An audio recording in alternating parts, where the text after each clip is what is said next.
Assalamualaikum warahmatullahi wabarakatuh. Perkenalkan, nama saya Siti Nurul Azizah, nomor absen 34 dari kelompok 3 yang beranggotakan Maya Putri Nuraini absen 19, Siti Anita Rahmawati absen 33, Wulan Mayang Pramesti absen 36.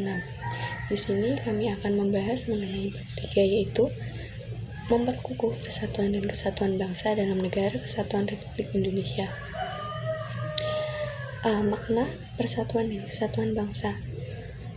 Persatuan dan kesatuan bangsa Indonesia yang kita rasakan saat ini terjadi dalam proses yang dinamis dan berlangsung lama karena terbentuk dari proses yang tumbuh dari unsur-unsur sosial budaya masyarakat Indonesia sendiri yang ditempa dalam jangka waktu yang sangat lama.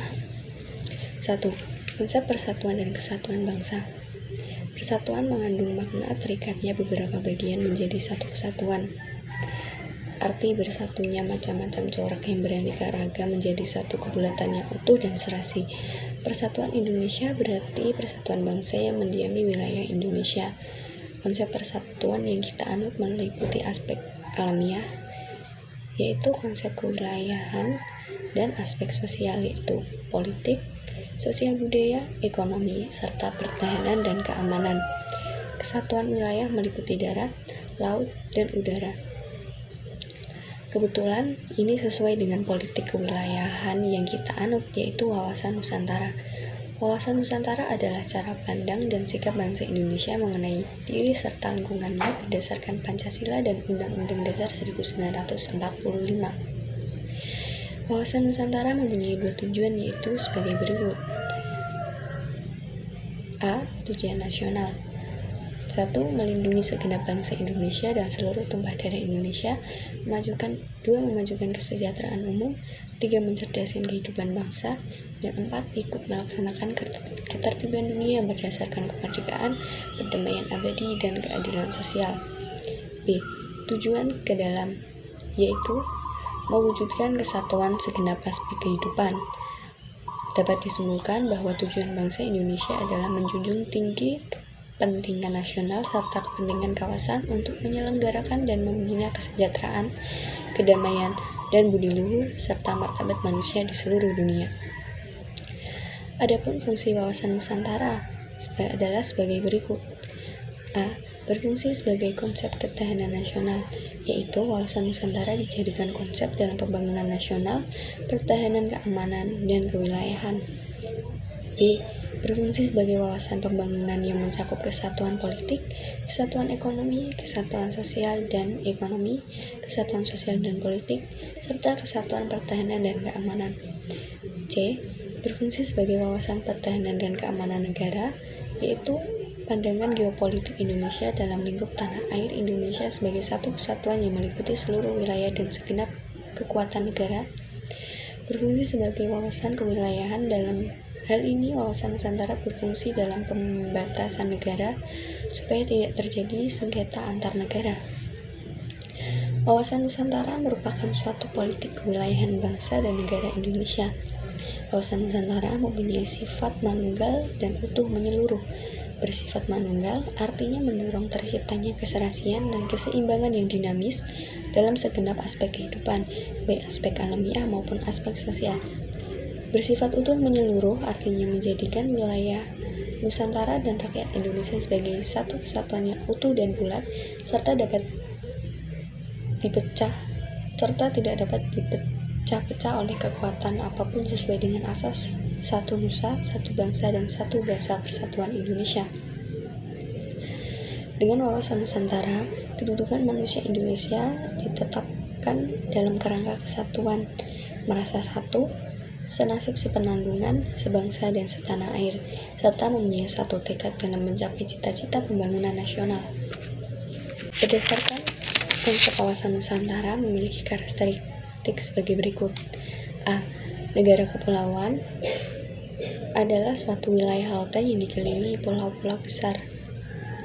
B. Konsep utamanya adalah manunggalnya wilayah laut, darat, serta wilayah udara.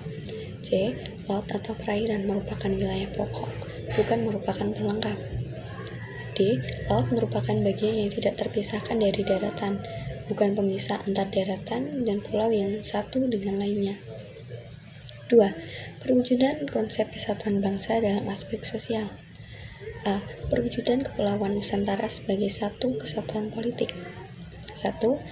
Bahwa keutuhan wilayah nasional dengan segala isi dan kekayaan merupakan satu kesatuan seluruh bangsa serta menjadi modal dan milik bersama. 2. Bahwa bangsa Indonesia yang terdiri dari berbagai suku, bahasa daerah, berbagai agama dan kepercayaan terhadap Tuhan Yang Maha Esa harus merupakan satu kesatuan bangsa yang bulat dalam arti yang seluas-luasnya. 3. Bahwa secara psikologis bangsa Indonesia harus merasa satu senasib sepenanggungan, sebangsa dan setanah air, serta mempunyai satu tekad yang mencapai cita-cita bangsanya. 4. Bahwa Pancasila adalah satu-satunya falsafah serta ideologi bangsa dan negara yang melandasi, membimbing, dan mengarahkan bangsa menuju tujuannya. 5. Kehidupan politik di seluruh wilayah Nusantara merupakan satu kesatuan politik yang diselenggarakan berdasarkan Pancasila dan Undang-Undang Dasar 1945. Bahwa seluruh kepulauan Nusantara merupakan kesatuan hukum dalam arti bahwa hanya ada satu hukum yang mengabdi kepada kepentingan nasional. 7.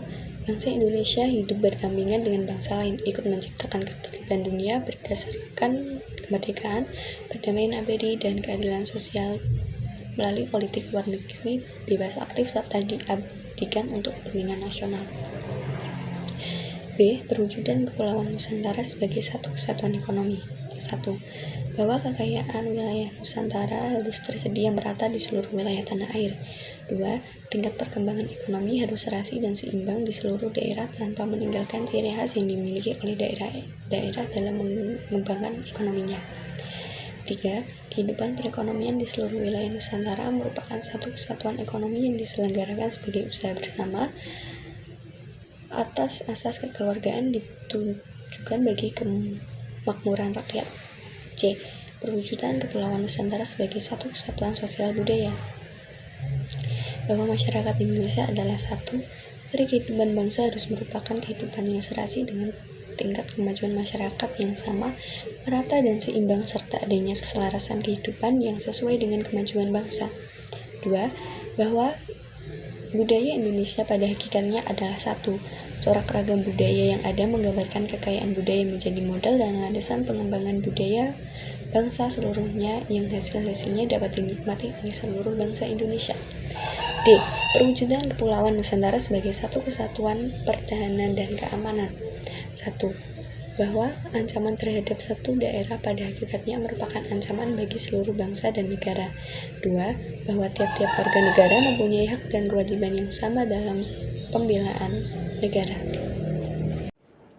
B. Kehidupan bernegara dalam konsep Negara Kesatuan Republik Indonesia. 1. Konsep Negara Kesatuan Republik Indonesia menurut UUD 1945. Konsep Negara Kesatuan Republik Indonesia menurut Undang-Undang Dasar 1945 Pasal 1 Ayat 1 UUD 1945 menyatakan bahwa negara Indonesia ialah negara kesatuan yang berbentuk republik. Pernyataan tersebut menegaskan bahwa bentuk negara Indonesia adalah negara kesatuan dan bentuk pemerintahan Indonesia adalah republik. Negara Kesatuan Republik Indonesia mempunyai ciri-ciri seperti berikut. 1. Bentuk negara. Indonesia merupakan negara yang berbentuk republik dengan ciri negara kesatuan bernama Negara Kesatuan Republik Indonesia atau NKRI. 2. Wilayah negara. Indonesia terdiri dari daratan, lautan atau perairan, dan udara. Indonesia terbagi dalam 34 provinsi, yang mana tiap provinsi dibagi menjadi beberapa kabupaten atau kota. Keadaan penduduk Indonesia mempunyai jumlah penduduk yang sangat padat, yaitu melebihi 260 juta jiwa. 3. Kebudayaan. Banyaknya suku bangsa di Indonesia menyebabkan Indonesia mempunyai keanekaragaman budaya. 4. Alat pemersatu. Alat pemersatu bangsa Indonesia adalah sebagai berikut. 1. Bahasa persatuan, yaitu bahasa Indonesia. 2. Bendera negara, yaitu Sang Merah Putih. 3. Lagu kebangsaan, yaitu Indonesia Raya. 4. Lambang negara, yaitu Garuda Pancasila. 5. Dasar falsafah negara, yaitu Pancasila. Makna negara Indonesia juga dapat dipandang dari segi kewilayahan. Pasal 25A UUD 1945 menegaskan bahwa Negara Kesatuan Republik Indonesia adalah sebuah negara kepulauan yang berciri Nusantara dengan wilayah yang batas-batas dan hak-haknya ditetapkan dalam undang-undang. 2. Keunggulan Negara Kesatuan Republik Indonesia. Berbagai keunggulan yang dimiliki negara Indonesia antara lain sebagai berikut. 1. Jumlah dan potensi penduduknya cukup besar. 2. Memiliki keanekaragaman dalam berbagai aspek kehidupan sosial budaya, seperti adat istiadat, bahasa, agama, dan kesenian. 3. Dalam pengembangan wilayah, Indonesia memiliki konsep wawasan Nusantara. 4. Semangat Sumpah Pemuda yang selalu merasuki jiwa dan kalbu bangsa Indonesia. 5. Memiliki tata krama dan keramah tamahan. 6. Letak wilayah yang strategis. 7. Memiliki keindahan alam yang luar biasa. 8. Memiliki keajaiban dunia, yaitu Candi Borobudur dan Pulau Komodo. 9. Wilayahnya sangat luas. 10. Tanahnya sangat subur dan kaya akan sumber daya alam. C. Faktor pendorong serta penghambat persatuan dan kesatuan bangsa Indonesia. 1. Faktor penyebab keberagaman masyarakat Indonesia. Secara umum, keberagaman masyarakat Indonesia disebabkan oleh hal-hal berikut ini. A. Letak strategis wilayah Indonesia, yaitu letak Indonesia yang strategis di antara dua samudra, Samudra Pasifik dan Samudra Hindia, serta dua benua, yaitu benua Asia dan benua Australia, yang mengakibatkan banyak dikunjungi bangsa asing sehingga mempengaruhi budaya Indonesia. B. Kondisi negara kepulauan. Wilayah Indonesia yang terdiri dari ribuan-ribuan pulau secara fisik terpisah-pisah dapat menghambat hubungan antar masyarakat antar pulau sehingga tiap-tiap pulau atau daerah mengembangkan budaya mereka masing-masing sesuai tingkat kemajuan dan lingkungan masing-masing. C. Perbedaan kondisi alam. Kondisi alam yang berbeda-beda seperti daerah pantai, pegunungan, daerah subur, daerah padang rumput, dataran rendah, rawa, atau lainnya yang mengakibatkan perbedaan dalam masyarakat. D. Keadaan transportasi dan komunikasi. Kemajuan sarana transportasi dan komunikasi dapat memengaruhi perbedaan masyarakat Indonesia. E. Penerimaan masyarakat terhadap perubahan. Adanya masyarakat yang mudah menerima orang asing atau budaya lain, seperti masyarakat perkotaan. Nah, sedangkan masyarakat pedesaan sulit menerima perkembangan dari budaya asing, sehingga mempengaruhi perkembangan kebudayaan di tiap-tiap daerahnya. 2. Faktor pendorong persatuan dan kesatuan bangsa Indonesia. Berikut ini faktor-faktor pendorong persatuan dan kesatuan bangsa Indonesia. A. Adanya rasa senasib dan seperjuangan yang diakibatkan oleh faktor sejarah. B. Adanya ideologi nasional yang tercermin dalam simbol negara, yaitu Garuda Pancasila dan semboyan Bhinneka Tunggal Ika.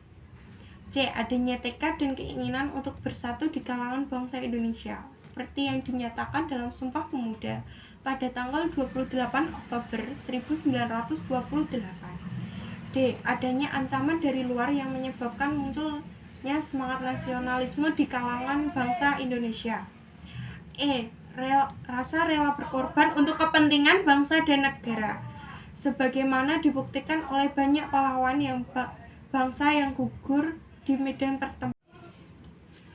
B. Wilayah negara yang sangat luas, yang terdiri dari ribuan pulau yang dikelilingi oleh lautan luas. C. Besarnya kemungkinan ancaman, tantangan, hambatan, dan gangguan yang merongrong keutuhan serta kesatuan dan persatuan bangsa. D. Masih besarnya ketimpangan dan ketidakmerataan pembangunan. E. Adanya paham etnosentrisme di antara beberapa suku bangsa yang menonjolkan kelebihan-kelebihan budayanya dan menganggap rendah budaya suku bangsa lain.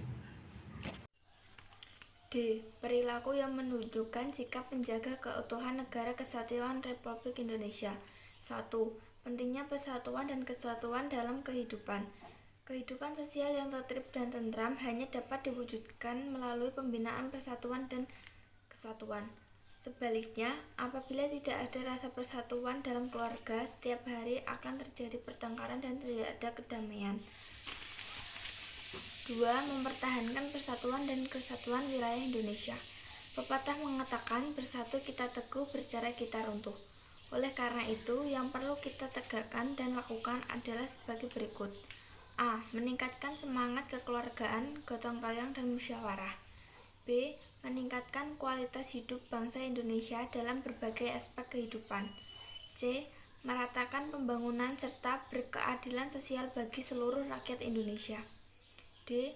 Melaksanakan otonomi daerah guna meningkatkan kesejahteraan masyarakat di daerah. E. Memperkuat sendi-sendi hukum nasional. F. Melindungi, menjamin, dan menjunjung tinggi HAM. G. Memperkuat sistem pertahanan dan keamanan sehingga merasa terlindungi. 3. Meningkatkan semangat Bhinneka Tunggal Ika. Sebagai bangsa yang terdiri dari berbagai suku bangsa, bahasa, agama, dan adat kebiasaan, kita harus bersatu sebagai bangsa Indonesia. Oleh karena itu, kita harus memupuk semangat Bhinneka Tunggal Ika. Meskipun berbeda-beda, kita tetap satu, yaitu bangsa Indonesia. 4. Dampak positif persatuan dan kesatuan bagi masyarakat. Berikut dampak positif persatuan dan kesatuan dalam masyarakat. A. Mampu menangkal semua gangguan dalam kehidupan bermasyarakat. B. Menumbuhkan solidaritas, semangat toleransi, kekompakan, dan mampu memperkuat daya tahan masyarakat terhadap gangguan masyarakat itu sendiri. C. Menumbuhkan semangat gotong royong dan kebersamaan di dalam mengatasi masalah. 5. Manfaat persatuan dan kesatuan bagi bangsa Indonesia. Berikut manfaat persatuan dan kesatuan bagi bangsa Indonesia. A. Memperkuat jati diri negara kesatuan Republik Indonesia. B. Memperkuat ketahanan nasional dalam mengatasi segala ancaman dan gangguan dalam bernegara. C. Memudahkan mencapai tujuan nasional yang bertuang dalam pembukaan Undang-Undang Dasar 1945. D. Menciptakan suasana yang tentram, aman, dan damai. 6. Perilaku warga negara yang menunjukkan partisipasi dan menjaga keutuhan NKRI. Berikut beberapa contoh perilaku warga negara, yaitu A. Menjunjung tinggi kedaulatan negara dan kewibawaan pemerintah. B. Menjaga dan menghormati lambang-lambang kedaulatan negara. C. Membantu dan meringankan para korban bencana alam. D. Melestarikan sumber daya alam. E. Memerangi segala bentuk kejahatan narkotika dan sejenisnya. F. Menciptakan dan memelihara kebersihan di rumah dan lingkungan sekitar. G. Mencegah dan mengobati timbulnya penyakit di lingkungan sekitar. H. Ikut serta keamanan wilayah. I. Melaporkan segala kegiatan yang dianggap mencurigakan dan mengancam. J. Ikut membantu pihak penegak hukum dalam mencari dan menangkap pelaku kejahatan. 7. Bentuk peran serta atau partisipasi siswa dalam mempertahankan NKRI. Berikut beberapa contoh. A. Rajin belajar dalam upaya meningkatkan kualitas diri. B. Mengikuti pendidikan bela negara melalui pendidikan kewarganegaraan. C. Aktif dalam kegiatan OSIS, karya ilmiah remaja, kepramukaan, dan palang merah remaja. D. Mengikuti upacara bendera. E. Memiliki disiplin yang tinggi. F. Menghindari tawuran antar pelajar. G. Menciptakan kedamaian dan keamanan lingkungan sekolah.